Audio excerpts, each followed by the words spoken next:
მეგობრებო, სეზონს თავისი რაღაც ნიშნები მოყვება ხოლმე. აი, ცივ სეზონს თავისი მახასიათებლებია, ასე მაგალითად, მშრალი კანი, რომელსაც ყველა თუ არა, გარკვეულად დიდი ნაწილი საზოგადოების ალბათ გრძნობს. საკუთარ თავზე, რა თქმა უნდა, საკუთარ კანზე. ხო და ახლა ჩვენ გვინდა გასწავლოთ გზები, როგორ გავუმკლავდეთ ამ მშრალ კანს სახლის პირობებში და რაც ყველაზე მთავარია, სულ რაღაც ერთლარად, ძალიან ხელმისაწვდომ პირობებში.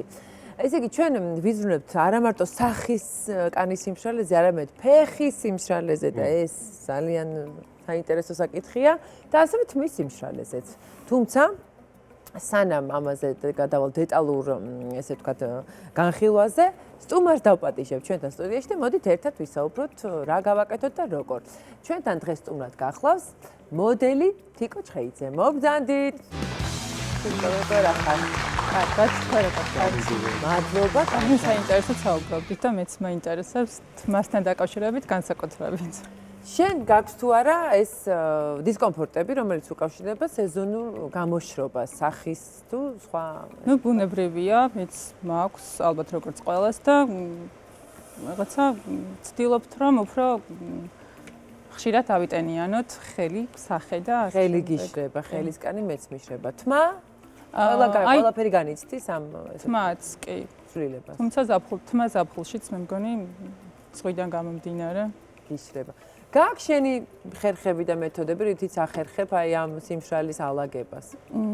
სიმართლე გითხრათ, მეც მსმენია მსგავს რაღაცებზე, თუმცა ცოტათი ზარმაცი ვარ და მე ხარ რაღაცა დავისწავლი და ვცდი აუცილებლად.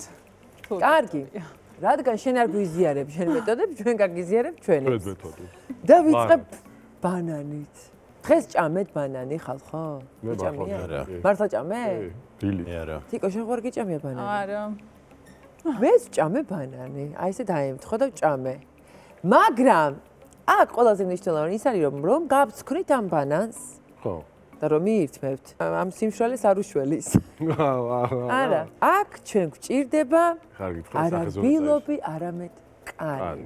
ბანანის ქერქი გვჭირდება ამ შემთხვევაში. ნუ რბილობით ხო ვისიამოვნებთ გემოვნური თვისებებითაც და შინაარსითაც მისი, რომელიც გაუწევს ჩვენ ორგანიზმს გადასარევ საქმეს, თუმცა აქ გვჭირდება ჩვენ ბანანის ქერქი, რომელსაც ძალიან მარტივად გამოვიყენებთ შემდეგნაირად. ეს იგი მთელ ფეხის ტერფზე ქუსლიანად მოვისვამთ კარგად, მე ხა მოვისვა აი აქ ხელის გულზე. ახალ დაჭამ ბანანზე თუ დილით რო ჭამი ბანანი და საღამოს ის. არა, ხა ის უკვე გამოშრება, აი აქ ეს ხო ის აქ რაღაცნაირი სინოტივე. მოდი აი გაჩვენ. აი აქ ნახე შე რომ გიკეთია სულ ხელთათმანები. სიმშრალე გექნება. ესე იგი ესე ხო გავაკეთეთ ეს. მერე რა შვები? იცი გიორგი? არა პირიქით არა. მერე უნდა წინდა დაგჭირდება. ერთად არ მოიცვა ეს. სუფთა წინდა სასურველია. ზბრიანი. სასურველია იყოს ბუნებრივი ქსოვილის. აი ესე დაწექი და დაიცინე. ეს არის ფეხი ახლა, ფეხის წერტი. ბანანით. ბანანიანი ფეხი. ბანანიანი. არ შეგიშლის ხოს და არც დაგისვრის თეთრელს, იმიტომ რომ წინდაში გაქვს ქსოვილში. რას ფიქრობთ იკო ეს? ხომ გაგიგია თუ არა ბანანის ამ თვისებაზე რამე? ბანანს ზოგადად ბევრი კარგი თვისება გააჩნია, როგორც ვიცი, ასე რომ ესეც არ იქნება ცუდი.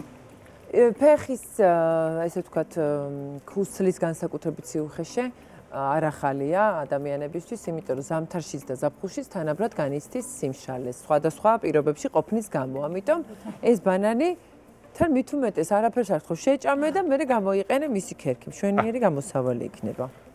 კარგი არა?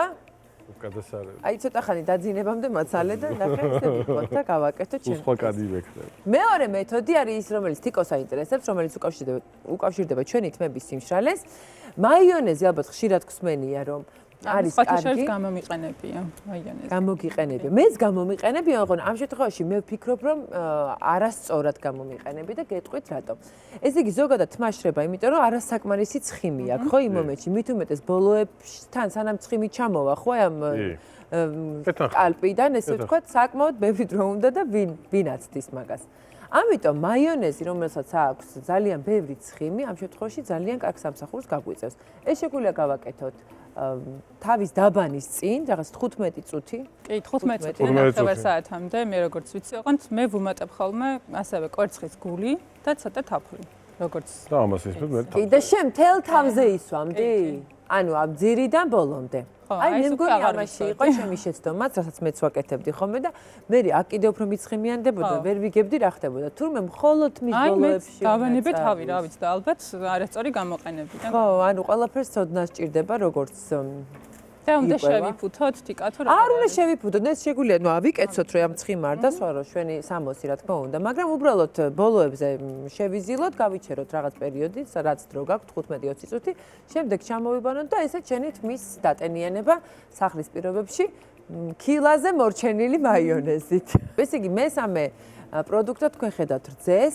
რძე ამ შემთხვევაში გამოგვადგება სახის კანის დასატენიანებლად.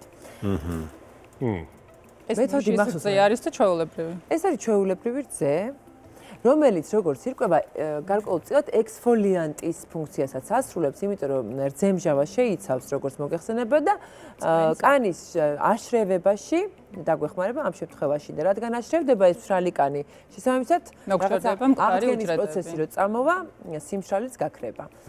და როგორ უნდა გავაკეთოთ ეს უბრალოდ რძით კი არ უნდა დავიბანოთ სახე, არამედ ჩვენ დაგვჭირდება პირსახოც, იმიტომ რომ პირსახოც თვითონაც რომ უხეშია მეტნაკლებად.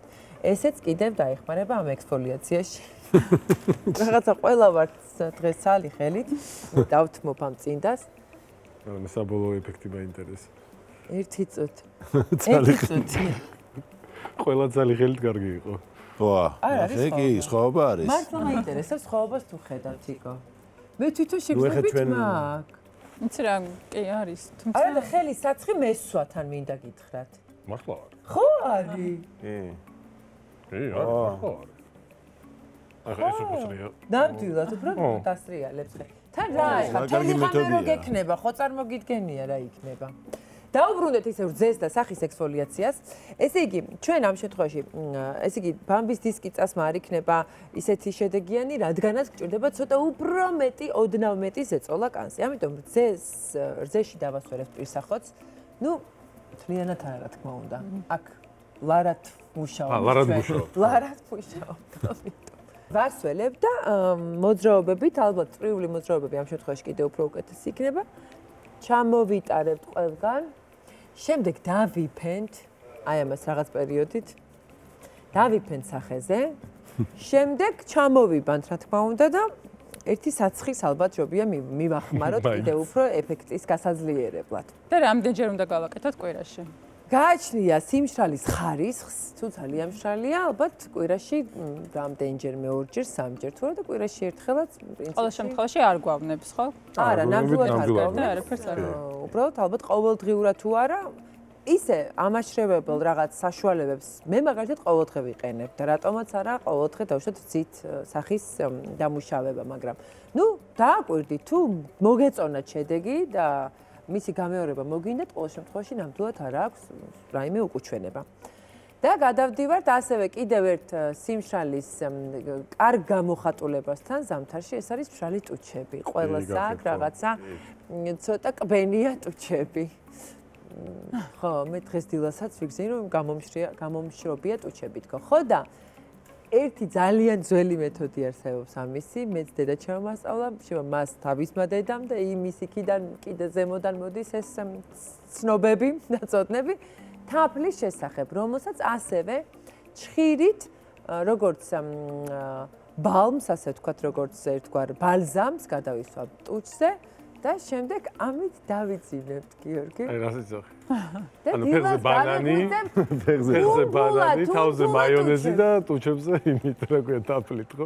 ნახე, პლუს ის არის, რომ მაიონეზით არ იძინებ, ოკეი. თუმცა თაფლით და ბანანის ქერქის გამოყენებით და წინდებით დაიძინებ, რა მოხდა? დაისვრე. არ მოგეწონება ესეთი გოგო გვერდი? შეგვიძლია შევჭამოთ. ესეთი მეუღლე გვერდით არ მოგეწონება წინდები? ამა. კამა თავზე გინდა და დაამატო შე როგორც კულინარს. კი. ზიკო, შენ თუ გსმენია ამ თაფლის, ესე ვთქვათ? არა, თაფლის შესახებ ნამდვილად არ მსმენია და მადლობა ამ ინფორმაციისთვის. არ ვიცი რამდენად პრაქტიკაში გამოვიყენებ, იმიტომ რომ თუმცა ალბათ დღისითაც შეიძლება რომ ვცადოთ ცოტა. მე სულ მეჭმევა სიმართლე რომ გითხრათ, სულ გამირბის ხოლმე მე ენა რომ რაღაცნაირად იქ არ ვიცი, იმიტომ რომ რაღაცნაირია წებოვანია, რაღაც კბილი როა და მაგიტომ თუ იმიტომ რომ მეგემრიელება თაფლის შემდეგ ყოველ შემთხვევაში რა ბუნებრივია თაფლით თუ ბუნებრივია, შედეგს მოგცემთ, რა თქმა უნდა და იმათვის არ არის, ვისაც თაფლზე ალერგია აქვს, ბუნებრივია, ეს ალბათ ყველა უკვე იცით. თიკო, რომელიმე თუ მოგაწონე და მოგანდომე, რომ სახში გაიმეორო. ეს ის არ არის, ნუ გაიმეორებ სახშიო, ეს ის არის, რომელიც უნდა გაიმეოროთ სახში. აი მაიონესთან დაკავშირებით, რადგან არ ვიცოდი და არასწორად გავაკეთე, ახლა უკვე ვიცი როგორ უნდა გავაკეთო და აუცილებლად ვცდი. ცადოთ, ზაფხულში უფრო ადვილია სიმართლე კითხე, ეგეთ რაღაცების კეთება, ზამთარში ცივა ცოტა აი ამ რაღაცნაირი ცივი მასით სიერული არ არის. თუმცა შეგვიძლია რა შევიფუთოთ, ალბათ ორმაგად უფრო კარგი ეფექტი იქნება, თუ გადავიხვევთ. დათმუნების შეიძლება ეს რაღაც. ბანანიც არ არის ცუდი სხვა შორის ტიკები. ბანანი ცუდი არ იქნება და ბანანი ძილია. მართლა ხო არა? ზიანინას წინდები ხო ვიცოდით და ხო იქნება ბანანიანი წინდები. მაგრამ ხო მუშაობდა, ასე მუშაობს ბანანიანი წინდებით და შეიძლება უკეთეს იყოს რომ ბანანი ჩადო წინდაში და ისე ჩაიცვა. იცი რა, მე ეგრე წარმოვიდგინე რომ ბანანს დაიფენ და პირდაპირ ამოიც, იმიტომ რომ ეს მაინც ხახუნის შედეგად ალბათ გაიწოვება და ისეთ არ რჩება. იცით რა არის? აი ახლა ხო ვცადეთ და ჩავაცვით წინდა გიორგისაც მე ჩავიცვი და არაფერი არ გაიწოვა, საქმე გააკეთა 5 წუთიც არ გვეკეთა ალბათ და არ ვიცი, მოდით რა გააკეთეთ, იცით ცალფეხზე გაიკეთეთ, მეორეზე ნუ გაიკეთეთ და დილას მერე მოგწერეთ რა შედეგს მიიღებთ. ხო, ესე ჯობია. ჯობია თვითონ დარწმუნდეთ. თქვენი მაყურებლები ვიდრე მე თავს მოვახვიო ის რაც მართლა მუშაობს. ამიტომ სრული თავისუფლება გაქვთ არჩევის თვალსაზრისით, მეთოდიკისაც და მისი სანდოობის გამოცდასაც ასევე გთავაზობთ. და პროდუქტები არის ისეთი, რომელიც სახლში გვაქვს პრინციპში და ხშირად კი ხო და გვავიწყდება ხოლმე და ეხლა რაღაც ფუნქციური გამოყენებაც ექნება. კი, ნამდვილად. თან ეხლა ბანანის კერს არ მგონია რამეში იყენებდეთ, ასე რომ დაასაქმეთ ბანანის კერქით. მცენარეებისთვის ძალიან კარგია და მოკლედ აი ეს რჩევები იყო, რომელიც მშრალი კანის სახლის პირობებში გამკლავებისთვის გავეცით დღეს ჩვენს გადაცემაში. არ ვიცი რამდენად სინჯავთ, თუმცა მე ვფიქრობ, რომ მაინც ღირს სინჯვათ. მით უმეტეს თაფლი თუ გიყვართ და ძალიან მარტივია, უბრალოდ უჩებზე დღისით იქნება ეს თუ ღამით ეს თქვენი ასარჩევია, გადაისვათ და საკოთნელადაც არ იქნება, ცუდი ჩემი ასით, უფრო დამტკბარი იქნება. ბუნებრივი პროდუქტებია და მავნე ნივთიერებებს არ შეიცავს არც ერთი.